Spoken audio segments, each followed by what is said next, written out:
सभी के लिए यूपी बोर्ड क्लास 12 इंग्लिश की फर्स्ट बुक के बारे में डिस्कशन कर रहा था पहले से ही। तो आज मैं उस चैप्टर के जो इम्पोर्टेंट एक्सप्लेनेशंस हैं उनको कैसे किया जाता है, आपको एग्जाम में कैसे उनको अटेम्प्ट करना है, कोशिश करूंगा कि आपको हमारी बात पहुंच जाए। तो आपको क्या क्या सावधानियां देनी है, क्या क्या आपको हमारे मेथड्स अप्लाई करने हैं, कोशिश होगी कि आप तक हमारी बात पहुंच जाए। तो देखिएगा, सबसे पहले जो भी आपको पैसेज दिया गया हो या आपको पैसेज दिया हुआ है, कुछ लाइंस दी हुई हैं आपके लेसन में थे, उसकी आपको सबसे पहले तो हिंदी समझ में आनी चाहिए कि इसमें बताया क्या जा रहा है। तो कोशिश करते हैं कि इसमें बताया क्या गया है। एट वन स्टेशन, एक रेलवे स्टेशन पर, माई routine of talking with the people was interrupted. My routine, मेरा जो टॉकिंग यानी बात करने का रूटीन, वार्तालाप करने का सिस्टम चल रहा था विद द पीपल, लोगों के साथ, वॉज इंटरप्टेड, उसको व्यवधान मिल गया। व्यवधान, हमारा जो वार्तालाप का सिस्टम चल रहा था वह क्या हो गया, इंटरप्टेड यानी रुक गया, व्यवधान उत्पन्न हो गया। किसके? लेखक के। आपने पढ़ा हुआ है चैप्टर की, लेखक जब बात कर रहा था तो एक स्टेशन पर उसका जो वार्तालाप का सिस्टम चल रहा था उसको क्या कर दिया गया, व्यवधान मिल गया। एज सून एज, जैसे ही, आई अलाइटेड, आई यानी मैं यानी लेखक, आई अलाइटेड, जैसे ही मुझे जानकारी मिली, मैंने देखा a group of young children, young यानी नवयुवक, बच्चे, ग्रुप यानी समूह, नवयुवक बच्चों का जो समूह था, गैदर मतलब मुझे घेर लिया, अराउंड मी, मेरे चारों ओर। मैंने देखा कि कुछ जो नए बच्चे हैं उनका समूह मेरे चारों ओर घेरा हुआ है, मुझे घेरे हुए चारों ओर से। दे वर सेलिंग, वो बेच रहे थे बास्केट, डलियां, हैंड वूवन, हाथ से बनी हुई, रीड बास्केट, और कुछ टोकरियां भी थी विद सिंपल डिजाइन, विद यानी साथ में, सिंपल डिजाइन जिनमें बहुत सामान्य डिजाइन यानी जो जिस तरीके से बनाया गया था, सिस्टम था, pattern. They had the basket, had यानी पकड़ना, उनके हाथ में जो था वो बास्केट थी, हाई यानी ऊंचाई पर, वो अपने हाथ में टोकरियां पकड़े हुए थे ऊंचाई पर, उसमें हैंडकर में जो उनके आर्टिकल्स थे वो रखे हुए थे। साउटिंग वर्ड्स, और चिल्ला रहे थे। साउटिंग वर्ड्स यानी फेरी लगाना, वो चिल्ला रहे थे। आई डिड नॉट नो, लेखक नहीं समझ पाया क्योंकि वो ब्रिटिश था, वो हिंदी नहीं जानता था, इसीलिए वो समझ नहीं पाया। बट लेकिन, कन्वेइंग अनमिस्टेकेबली देयर डिजायर, लेकिन दुर्भाग्यपूर्वक उनकी डिजायर यानी इच्छाओं को बड़ी आसानी से कन्वे यानी समझ रहा था, समझने की कोशिश कर रहा था। तो ये है इस पैसेज की हिंदी। अब इस पैसेज में आपने क्या सीखा? सबसे पहले तो एक स्टेशन पर जब वो बात कर रहा था, लेखक बात कर रहा था लोगों से, तो उसका सिस्टम बिगड़ गया। जैसे उसने देखा तो उसने पाया कि कुछ बच्चे उसको घेरे हुए हैं, बच्चों ने उसको घेर लिया। तो वो बच्चे कर क्या रहे थे, वो कुछ सामान बेच रहे थे।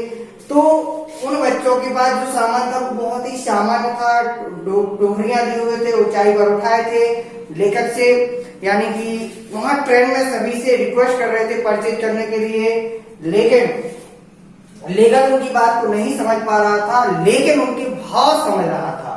ये इस चैप्टर में है। आप एग्जाम में ये भी कर सकते हो, आपने थोड़ा थोड़ा समझा, आपने समझा टॉकिंग, तो आप यहाँ पॉइंट नोट कर सकते हो कि सबसे पहले टॉकिंग स्टॉप लिख लिया शॉर्ट में, फिर लिख लिया छोटे छोटे बच्चे। ऐसे आप स्मॉल वे में इसको यहाँ पर कॉर्नर पर लिख सकते हो एग्जाम में पेंसिल से। फिर इसके बाद आपको करना क्या है, इसके बाद आपका मोस्ट इंपोर्टेंट चीज आती है, क्योंकि बेटा ये 8 नंबर का आता है, 8 मार्क्स का आपका क्वेश्चन आता है। तो 8 मार्क्स इतनी आसानी से नहीं मिलेंगे, आपको एक एक सावधानी रखनी होगी। सबसे पहले आपको जो हेडिंग लिखनी होती है वो होती है रेफरेंस। क्या होती है बेटा?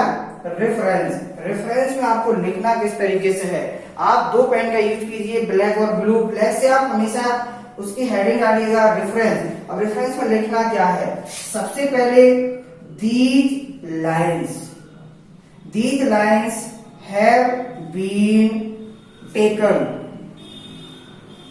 ये जो लाइनें हैं वो ली गई हैं taken from the lesson, from the lesson.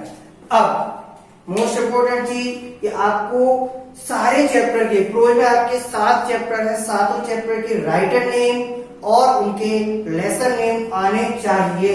Lesson, अब आपको लेसन का नाम लिखना है तो वो इन्वर्टेड कॉमा में लिखिए, हो सके तो ब्लैक पेन का यूज कीजिए। A girl with a basket, a girl with a basket। अब ध्यान रखिए, अगर आप ये लिख रहे हैं प्रोज का रेफरेंस तो आपको यहां पर लिखना है क्या, रिटेन। और अगर यही आप प्रोज पोएट्री का लिख रहे होते तो आपको यहां लिखना होता कंपोज्ड। रिटेन बाय, लिखा गया है किसके द्वारा, जो लेखक होंगे। तो बेहतरीन तरीके से अगर आपको और मार्क्स चाहिए तो कुछ लेखक के बारे में आपको पढ़ना है जो हमने पहले बताया था। तो वो क्या थे कल, फेमस स्टोरी राइटर,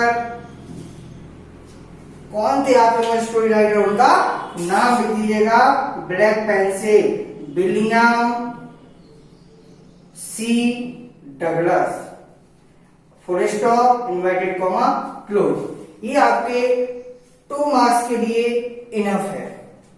अगर आपने इस तरीके से शुरुआत की तो एग्जामिनर को आपको मार्क्स देने के लिए कोई नहीं रोक सकता, क्योंकि आपने सिस्टम को फॉलो किया है। इसके बाद आती है मेन चीज, कॉन्टेक्स्ट। कॉन्टेक्स्ट यानी प्रसंग। प्रसंग में आपको ये लिखना है कि आपने इन लाइनों से क्या शिक्षा पाई, क्या आप बताना चाहते हैं इन लाइनों में, लेखक ने क्या इन लाइनों में बताया हुआ है। अगर चैप्टर की बात करें तो चैप्टर में, पूरे चैप्टर के दौरान लेखक ने सिर्फ और सिर्फ अपनी यात्रा के बारे में बताया है कि उसने क्या क्या चीजें विजिटेड की, क्या क्या चीजें देखी। लेकिन यहाँ पर इस लाइन में उसने बताया है कि एक जगह उसकी मुलाकात कुछ बच्चों से होती है जो क्या कर रहे हैं, टोकरियों में अपना हाथ का बना हुआ सामान बेच रहे हैं। तो here in these lines, comma, here यानी यहां पर, इन दीज लाइन्स, इन लाइनों में द राइटर डिस्क्राइब्ड। कोशिश कीजिए, आप प्रोज का लिख रहे हैं पास्ट में चलेगा, अगर आप पोएट्री का लिख रहे होते तो पोएट्री में काव्य, काव्य आपके भाव होते हैं, पर्सनल भाव आप किस तरीके से, तो वहां पर क्या लिखते, described. Here in these lines the writer described about the little children whom he met at a station during his journey।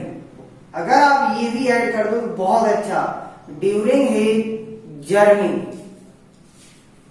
During his journey from, कहां से, फ्रॉम दिल्ली, दिल्ली से कहां तक के लिए, फ्रॉम दिल्ली टू रानी खेत। ये है आपका प्रश्न। आपको बिल्कुल ज्यादा टेंशन लेने की आवश्यकता नहीं है कि दुनिया की बात आप लिखो। आपने जो इन लाइनों में सीखा, भले पहली लाइन से सीखा, आप वही लिखिएगा इसमें, क्योंकि बहुत जगह जगह आप पढ़ोगे, जगह जगह देखोगे तो डिफरेंट होता है, क्योंकि हर जगह भाव अलग होते हैं बेटा, गलत कोई नहीं होता है, सबके अपने अपने भाव होते हैं, रिप्रेजेंट करने का तरीका। मैं सिर्फ ये बता रहा हूं कि आप अगर ऐसा फॉलो करेंगे तो शायद आप कुछ नया सीख जाए। नया सीखने के लिए हम देखते हैं, सबसे पहले तो कॉन्टेक्स्ट में क्या लिखना है, हियर इन दीज लाइन्स, ये ऐड कर दीजिए। तो आप सिर्फ इन्हीं लाइनों के बारे में बता रहे हैं। द राइटर डिस्क्राइब, लेखक ने बताया अबाउट द लिटिल चिल्ड्रन, छोटे छोटे बच्चों के बारे में, हूँ जिनसे ही मैट, उनकी मुलाकात हुई एट अ स्टेशन, एक स्टेशन पर, ड्यूरिंग यानी दौरान हिज जर्नी। अब बात आती है एक्सप्लेनेशन की। एक्सप्लेनेशन में आपको करना क्या है बच्चों, एक्सप्लेनेशन आपने जैसे ही हेडिंग डाली, अब एक्सप्लेनेशन की मैक्स टू मैक्स बच्चे स्पेलिंग भूल जाते हैं। EXPLANATION होती है, आई नहीं होती है बीच में, PLAI लगा देते हो आप लोग, तो ये गलत है, इसको याद कर लीजिएगा आप, बहुत काम की चीजें हैं। अब शुरू करते हैं। ये जो लाइन लिखी हुई है, बस इसका आपको अपोजिट लिख देना है अपने भाव में। इस लाइन को रिप्रेजेंट करना है आपको अपने भाव में। आप लोग सेम का सेम बिल्कुल कॉपी करते हो, ये बिल्कुल गलत है। अब आपने क्या सीखा? एट वन स्टेशन, एक स्टेशन पर माई routine of talking with the people was interrupted. एक स्टेशन पर मेरा जो वार्तालाप का तरीका था वो क्या हो गया? रुक गया। किसका? लेखक का। लिख दीजिएगा, हियर इन दीज लाइन्स। आप साथ ही साथ लिखते चलिएगा, here in these lines the writer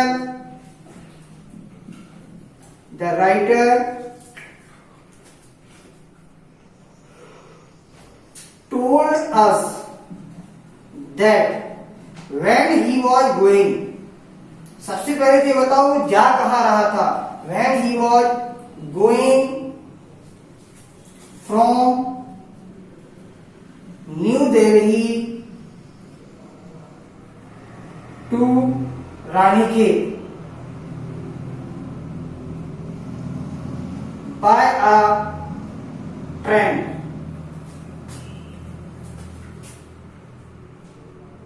by a train at one station।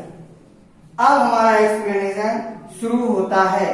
Eight one station, my routine. किसका रूटीन? लेखक का। आप बता रहे हो, आप बताओ किसका? माई, मेरा की उसका?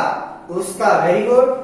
Eight one station his routine, his routine को लिख दीजिए system, his system of talking. बात करने का जो सिस्टम चल रहा था, his system of talking was stopped, रुक गया। रुक गया किसके माध्यम से? Group of children, by some little children, कुछ छोटे छोटे बच्चों के द्वारा। व्हेन ही सॉ, जब उसने देखा, देखिएगा, आई लाइटेड, मैंने देखा। When he saw, when I lighted यानी व्हेन ही सॉ, जब उन्होंने देखा। क्या देखा? A group of young children gathered around him. He was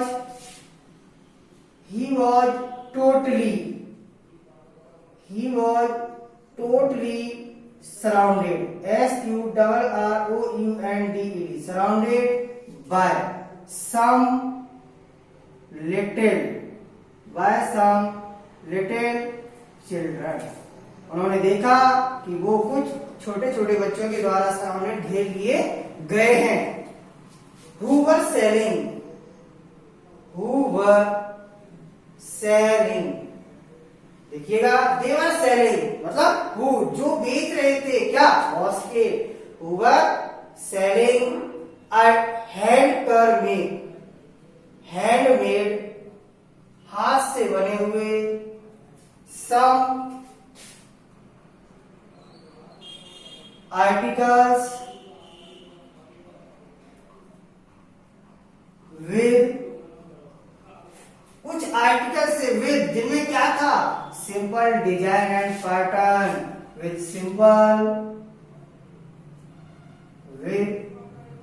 simple design and pattern, simple design and pattern। यहां तक खत्म हो गया। They held basket high, they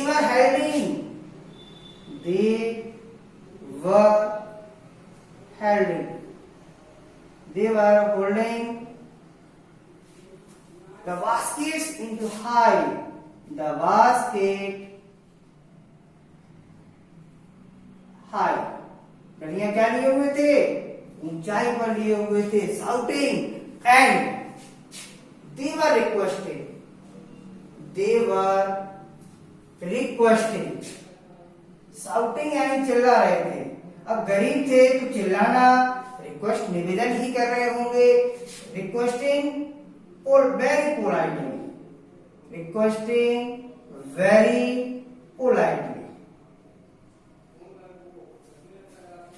क्या निवेदन कर रहे थे? To purchase. आपको पता है रिक्वेस्ट के बाद वर्ब की फर्स्ट फॉर्म के पहले indicative to purchase there some articles. यही कह रहे थे कि नहीं, sounding words I did not know, मैं नहीं समझ पाया। That means the writer was unable, the writer was unable यानी असमर्थ। The writer was unable to, the writer was unable to understand, the writer was unable UNABLE unable असमर्थ था to understand,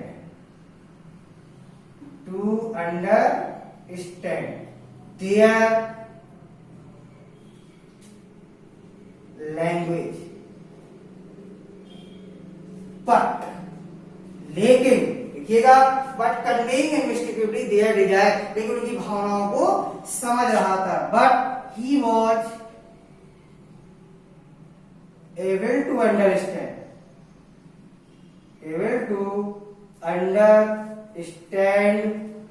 their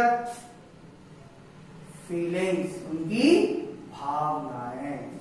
देखिएगा, एक बार देखते हैं कि हर लाइन को मैंने बनाया या नहीं बनाया। आपको हर लाइन को बनाना है। पहली लाइन में लिखी हुई थी at one station my routine of talking was interrupted, जो कि मैंने यहां से रब कर दी है। यहां लिखा हुआ था at one station my routine of talking was interrupted, यही लिखा था। तो देखिएगा, here in these lines the writer tells us that, हमको बताते हैं कि व्हेन ही वाज गोइंग, जब वो जा रहे थे दिल्ली से रानीखेत बाय ट्रेन और बस से भी जा रहे थे, बरेली तक ट्रेन से थे, फिर बस से थे। एट वन स्टेशन, अब शुरू होता है वहीं से। His system of talking, my routine of talking, his system of talking was stopped, interrupted, stopped by some little children, कुछ छोटे छोटे बच्चों के द्वारा। When, जब, देखिएगा highlighted, जब मुझे पता चला, when he saw, जब उसने देखा, he was totally surrounded by some little children, young children gathered around him। इसका जस्ट अपोजिट लिखा। तो आप एक एक लाइन को समझने की कोशिश करिए। मैंने पैसेज को अपने भाव में लिखा, आपके कुछ और भाव। आपके भाव कैसे बढ़ेंगे? जब आपकी वर्ड बैंक, जो आपकी वर्ड बैंक होती है, जिसको मैंने वर्ड बैंक क्यों बोला, क्योंकि शब्दों का संग्रहालय, जहां शब्द समाहित हो तभी आप कर पाओगे। क्योंकि जितनी ज्यादा मीनिंग्स आएंगी उतने ज्यादा आपके भाव ऑटोमेटिक बढ़ते चले जाएंगे। और इसके बाद हम एक दो एक्सप्लेनेशन और आपको करके दिखाएंगे कि कैसे होते हैं। अब आप लोग इसको घर पर प्रैक्टिस करिएगा। नहीं आए तो आप कमेंट बॉक्स में जाकर मुझसे पूछ सकते हैं। Thank you so much for going with me.